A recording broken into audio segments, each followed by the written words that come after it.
Thank you for finding us. Another edition of No Stoplights. I want to once again thank our sponsors, Pepsi of Florence. I got my Celsius in hand, Carolina Bank. They finance all this stuff. Micky Fins, our good friends, Rick Havicos and Micky Fins, really exclusively on Garnet Trust, but they also help us here. MPD Electric Co-op. Our next guest, we'll talk about economic development and city politics and local government. MPD Electric Co-op, probably as much of an ambassador to economic development in this region as any company there is, period. End of discussion. I mean, everybody contributes, but affordable and reliable energy and a commitment to your local community is something that MPD Electric Co-op do as well as anybody. Marion University is a partnership. No Stoplights has interns that are students at Marion in mass comm and political science, and we're trying to, you ready? We're trying to teach them the way the world works. That could be dangerous. McLeod Health is our largest employer and a great sponsor of No Stoplights. McCall Farms, homegrown business, nearly 200 years old, and we thank them for their support. Victor's, Tim Norwood, quite the supporter of our local community. Tim and I have had 1,000 discussions about where Florence goes from here, where the PD goes from there. I don't know of a more optimistic and positive voice in this community, and I mean that sincerely. He's the proprietor of Victor's, and he's a sponsor of here, and PLC Commercial, newly ordained commercial real estate company that features 4 gentlemen who are once again very committed to our local economy, local community, and I want to make sure that they know how much we appreciate their support of this once again feeble attempt at podcasting. We agreed about 6 months ago when we took on this endeavor to not try and be an extension of radio. Conservative talk radio is a powerful force in conservative lore. I mean, it is. There's no denying that. Is it provocative? Is it controversial? Can it be red meaty? Yeah. I don't apologize for that. It's the nature of the business. But when Dr. Fred Carter and I sat down and considered whether or not to do this, I told him I didn't want it to be an extension of the radio show. And he said, well, that would make my life better too if it were not an extension of the radio show. And we're gradually and slowly feeling our way around and want to play, kind of hyper attention to our local and our regional politics. We'll have some House members. We'll have some economic development personnel today, and I think this is very timely, and I mean this sincerely. Today we have a local city council member who finds himself, I don't want to say in a conundrum, but in a political quagmire. Bryan Braddock, city council member, is with us this morning, the lone Republican on city council. You and I were talking earlier. We wish it were nonpartisan. It should be nonpartisan, but it's not. You are the sole Republican on city council, and thank you for joining us, and good to have you here. Hey, I appreciate the opportunity. It's very timely. So. Now let's go to that, because I have watched. You and I talked on the radio show a couple of days back, and I held judgment. I mean, I've been there. I mean, I know how difficult some of these things can be. And Bryan, there's a theory in politics that once you make a call, you stick with it. You don't apologize. I believe the public is willing to forgive someone if they kind of own up to what in retrospect they may perceive to have been a mistake. I know your heart. I mean, and I mean this sincerely. You've had some pretty in-depth and candid conversations about life, liberty, and the pursuit of happiness. I think I understand exactly where you were in trying to make the right determination for the city, your voters, and you personally. But you chose in the beginning to allow an opt-out program to be implemented at the city. And I'll let you explain it. I mean, I know it, but I'd rather you explain from beginning to end how it was presented to you, how you arrived at your original vote, and what happened in the interim, Facebook included, Twitter included, that led you to change your mind. So, I've told people there was a lot of variables, in place. And like we were talking about before I came, on the show, all day I deal with people in need. I work at the House of Health. I'm really an anomaly, because, socially supportive and then fiscally conservative. My day job is to take care of the needs of people, and then, but I believe in life, liberty, and pursuit of happiness and limited government. and all those things. So much so, and I would say I put my money where my mouth is, but I'll say we don't take money, and that's where my mouth is. We don't take any federal government for the House of Hope. No state, local, federal government. We're privately funded through churches, individuals, grants, so on and so forth. But I see that need. In this particular vote, there was a lot of variables. One, we got a $450 million water bond that we just voted in. That I knew, over the next 5 years, and it's much needed, we have to have it, but water bills are going to go up 30 to 40%. Now, it's going to be 3% the first year, and then 5%, and then 7%, but that's cumulative. So in the end, at the end of 5 years, if your water bill is $100, it's going to be $130, $140. And that's if you're in the city. If you're in the county, it might be $150, $160, And that was one of the biggest reasons that I voted against that ordinance for that bond referendum, not because of the amount, the $450 million, although that's a large amount, but because the increased rates were going to be higher for the county than they were the city. I thought that they should be the same. I voted against it. But I also knew that everybody was going to be impacted. I see it every single day. I deal with it every single day. If you're a senior, if you're a veteran, if you're, disabled, if you got small children in the house, if you're our most vulnerable, I knew that they'd be impacted. So, and then there was a particular situation where a teacher in Timmonsville, I don't know if y'all remember this, it was a big Facebook thing, but there was a teacher in Timmonsville who had a water issue, and she didn't have water for like 6 weeks, and people found out, and it was addressed. There was a issue with how the city had fixed her problem, but there was no vehicle in place to help this lady. There was no... You're in the business of helping people. Right, that's your occupation. That's your livelihood. Yeah. And there was no precedent. There was no, do we give her water for free? How do we right this wrong? Because the city really was wrong. They said that they had done a repair or thought they had done a repair, and it hadn't been done, and this lady was without water, And so, I had all those factors and variables. So, everywhere you go, electric company, grocery store, there's some type of roundup program to help somebody. This was going to be to help those most vulnerable, influence. Round up on your water bill. On average, the average, homeowner, it might be around $6. The most it could be is $11.88. So we're in the finance committee meeting, and we're talking to the city about how to implement.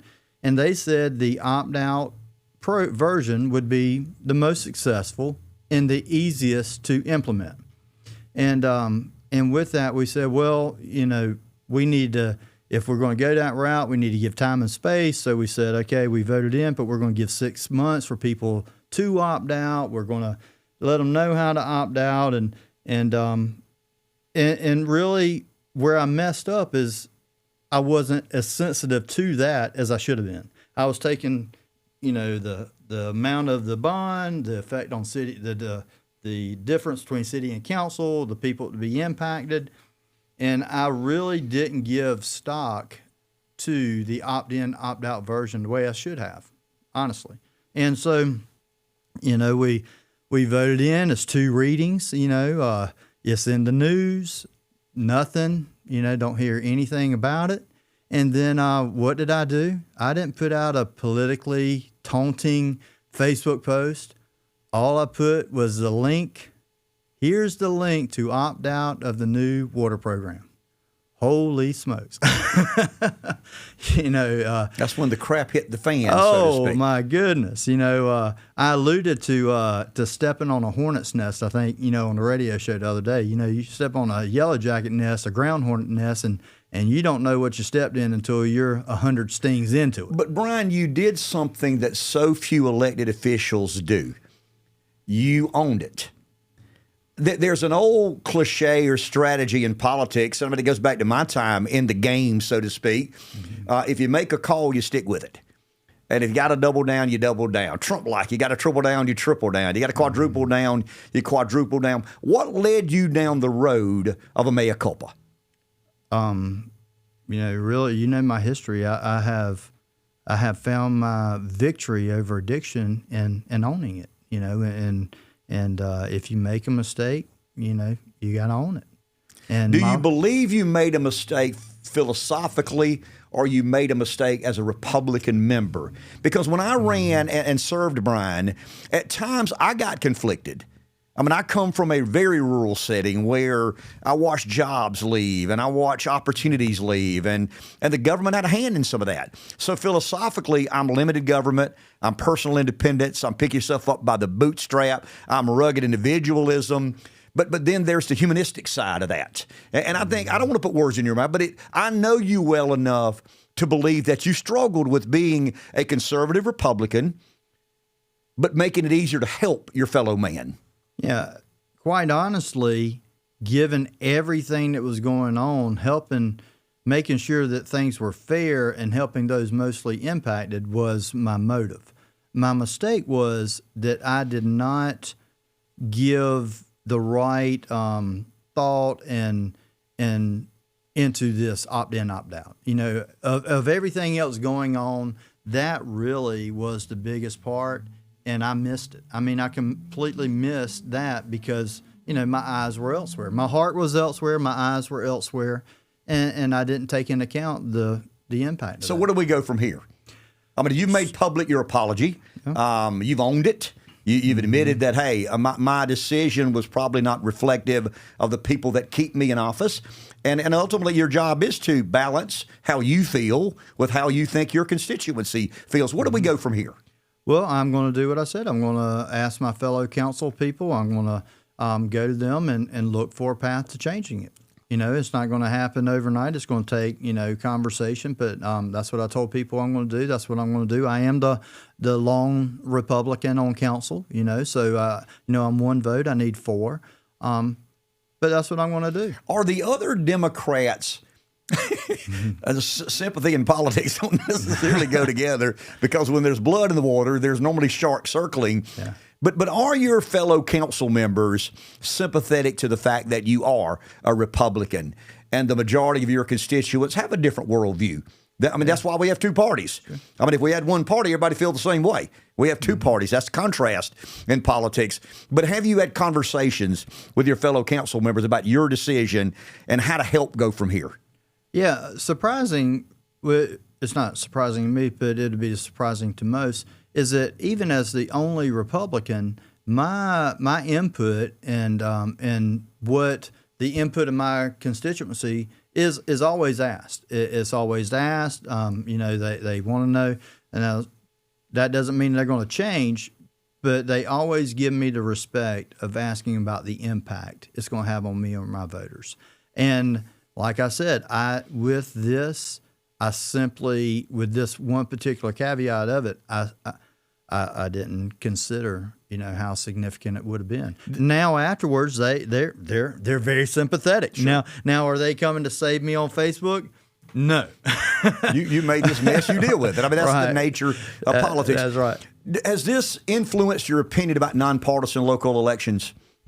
Have you always felt? I've always felt on the local level it should be nonpartisan. Most of the issues that we talk about, this is a partisan mentality with this opt-in, opt-out, and I agree with that. But generally speaking, the things that we're talking about are not partisan issues. COVID, the mask issue was very hotly debated. I know there was a time where they wanted to do some gun control ordinances and stuff like that.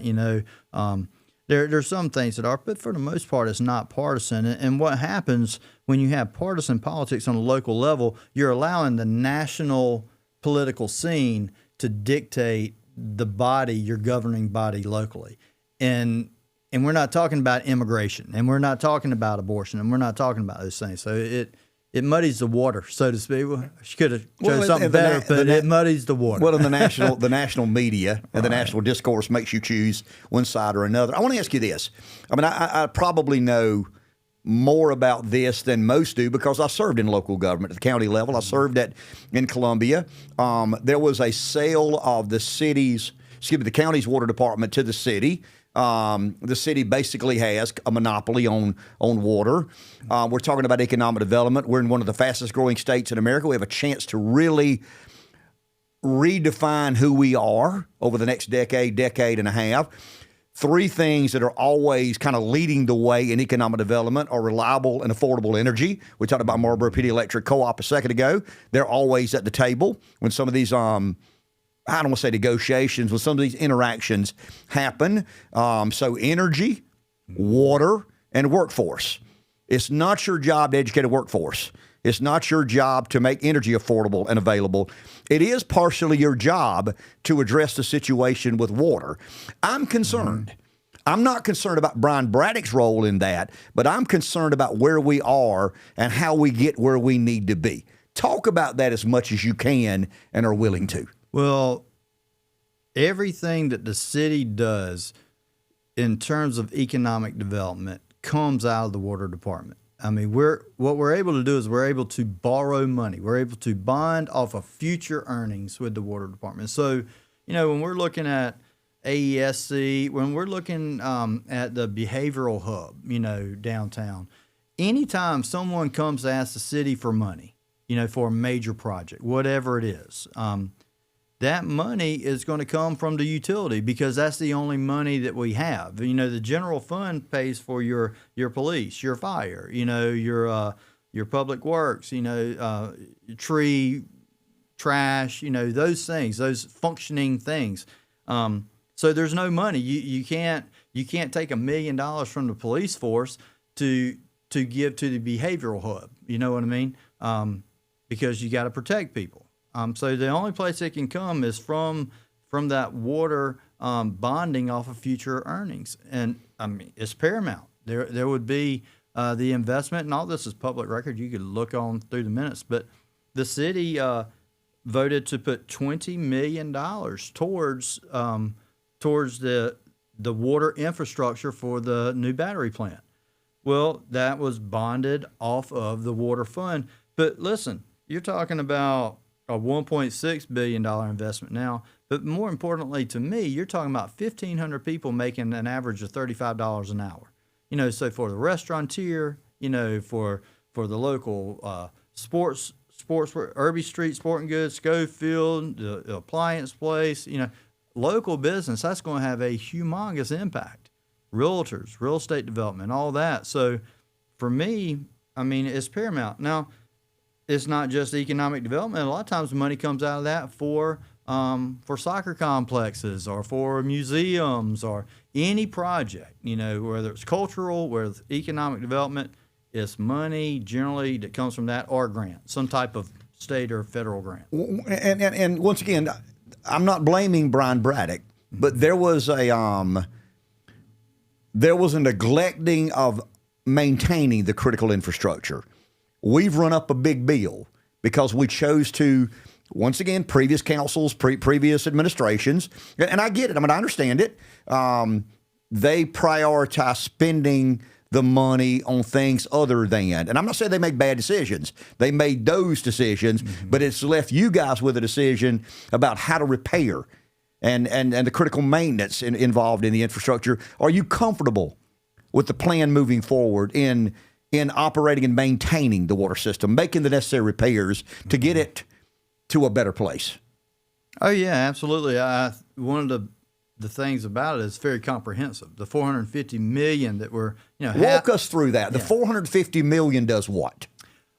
So it increases our water production capacity. You're limited in the customers you can bring in by your capacity. DHEC regulates all this. So we need more capacity. Stormwater issues is a big thing that we got to address, but also wastewater. So we had applied for DHEC for a new wastewater facility on the west side of town.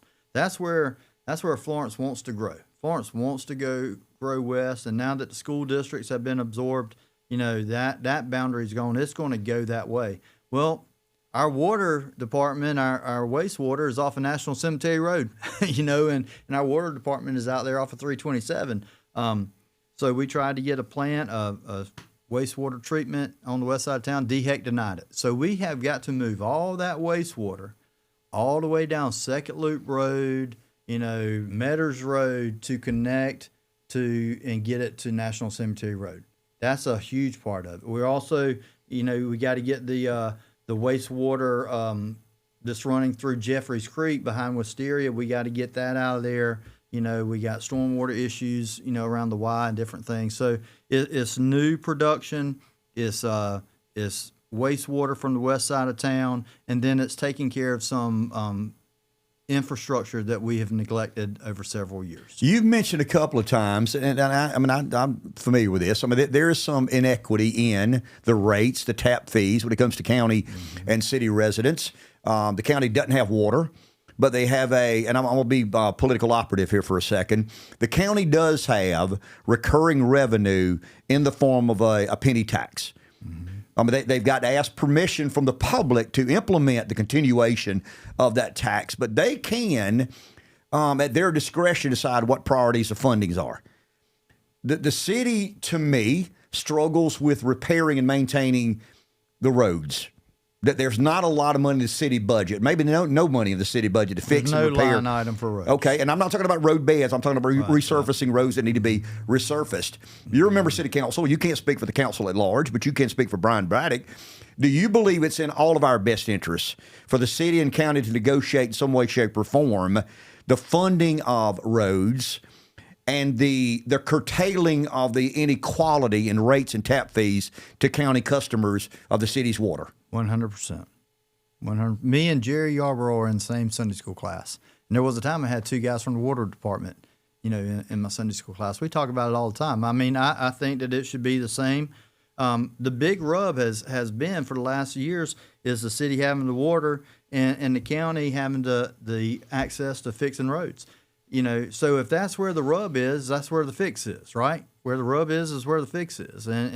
And that also goes to economic development. You got to have good roads, and so I think that's the precipice. That's the access point of fixing this issue, or one of them. Is the county and city's working relationship good enough, functional enough, solid enough? That's a big deal. That's a big deal. Local governing bodies like control of what they control. The county controls that penny. The city controls the water. There's got to be a deep trust between those two governments to make a deal work. Do you feel that we're there, or we still got to bond better? There's still got to be a constant. The county has unique interest. The city has unique interest. But that's the interest constituents in the county and city share, roads and water. How can we better develop a working relationship? I know you try that hard. I know people in the county, and I know you work with them the best you can. But are we there, or is there ways to go? We're heading in that direction. I'm optimistic. You've got, a lot of the Hatfields and McCoys have passed away, or moved on, or didn't get reelected. So you got a new generation, that doesn't have the back history. You know what I mean? That's not bringing the fiefdoms. Yeah, that's not bringing this stuff that happened 10 years ago to the table. So that's different. We got to make sure that we don't create new stuff. We don't need to bring new stuff to the table. But I think that the environment is there, the willingness is there on both sides, but we can't let individual city council people or individual county council people, mess up something for all of us, and I think that's the biggest. Well, and my point, Bryan, is we're going to always have disagreements. Always. But and some matter and some don't matter as much. The issues we're discussing today matter enormously. And they don't just matter in who has the power over the water, who has the power over the penny. They matter in, is this community going to live in a place where one ad valorem tax mill generates $1 million or not? The city can't do that without the county. The county can't do that without the city. There's got to be collaboration. I think we're at about $550,000 or $60,000 per mill in the county. Horry County's a couple of million. I think Charleston County's $4 million. Mm-hmm. We're not getting there. We don't have an ocean. We don't have a harbor. But we can maximize our potential if the county and city can willingly and collectively work together. I think a tax mill, and here's why it matters. If you have growth, the tax burden goes to more people. You spread that tax burden around. And I'm encouraged, and you and I have talked a little bit about this off the air. I'm encouraged that you seem to be willing to try and kind of step in that gap and do the best way, or the best you know how, of kind of consolidating some of those forces. How long have you been on city council? Going into my 4th year. So I served a 2-year remaining term, and I got reelected, and I'm in the 2nd year. I come up for reelection in 2026. I got a bad habit of being blunt. You like it? Most days. Most days for the last do. week. Yeah, the last week's been tough. I see what happens, and I see. Explain that. I see what happens. I mean, walk me through that. So when you look at local politics, the ordinances, the impact that it has on the individual. The decisions made on city council are going to impact my wife, my parents, my friends, my children, my children's children. And so to have a voice in that, I'm honored. I'm humbled to have a voice in that. Now, when people don't get to see everything, and so you get picked apart on different things, and people don't look at you as an individual. At certain points, you just become a vote. You know what I mean? Or you become a failed expectation of someone who voted for you. When that happens, it's kind of different. But for the most part, I'm humbled and honored to be in a position that can have a positive impact. What have you learned in the last 2 weeks, last week and a half? I've learned to... Because nobody likes that. I mean, nobody likes that. I mean, to be in politics, you've got to have a bent gene. I know you well enough. You've got somewhat of a bent gene. I got it. But nobody likes to be in the throes of a crap storm. What have you learned? What have you taken away from the last couple of weeks? To be more mindful, to really look at all angles of an issue, to be very mindful of different things, of my constituency. I'm not going to be, and I won't call anybody out, but I'm not going to be someone who sits on council 1 against 6 and screams and howls at the moon every meeting. I'm just not going to be that person, But I've got to be more diligent, more mindful. I've got to ask more people, when I'm looking at an issue. I've got to have someone pick out the blind spots. I need to call Ken Art. You know what I mean? I need to call people. I need to call people in the county. I need to call, I need to call the ones that I know are going to talk and scream the loudest or have the most influence in their voice. You know what I mean? And find out what they think first. Just because it's a blind spot. This was a blind spot to me because of what I do and how I help people. It's a complete blind spot. And I got sideswiped. Well, I mean, I think you've handled it admirably. And I mean, I'm not saying that because you're sitting across the desk. I don't need anything from the city. I'm not playing politics. It's hard to make a call and regret making that call. It's harder to make that call, regret making that call, and tell the public you made a bad call. And you did that. That's a rarity. I don't think you realize how rare that is. Consultants would tell you never do that. Strategists would tell you never, ever do that. Bryan, I think we live in a political world today, and we're talking about national politics a second ago. The only thing that Donald Trump has that most others don't have is people believe he means what he says. They don't like what he says sometimes. They find what he says bombastic and narcissistic, and it probably is to some degree. But I really believe, Bryan, that Americans all over the country are yearning for somebody to be real with them. And I think you had a chance to be real, and you excelled.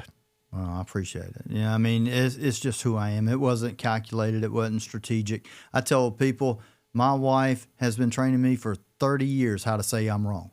And I got it down. Honey, I'm wrong. I screwed up. You know what I mean? So if I can give any kudos, she's told me. But that has been part of my healing, part of my recovery, part of my victory over my past life has been owning it. I had to own it, so that's just, it's part of my DNA now. So it wasn't, if you're wrong, you're wrong. And honestly, I'm not into a political career. People ask me, what's next? I'm going to do it as long as I can do it and do what's right. And if I'm not doing what's right for people, then that's fine. You know, I'm not trying to be calculated and strategic and think about the next thing. And that's really probably my undoing, because I'm in a world where everybody else does. You know what I mean? And so if I am going to excel in different levels, you know, of politics, I'm going to have people. I'm going to have a kitchen cabinet. You know what I mean? A group of people that can help decipher, you know, something and give me their opinions, and then I'm going to make the decision that I feel comfortable with, that I can sleep at night with. But it'd be wise of me to get some more information from people. Well said. Appreciate your time. Thank you, sir.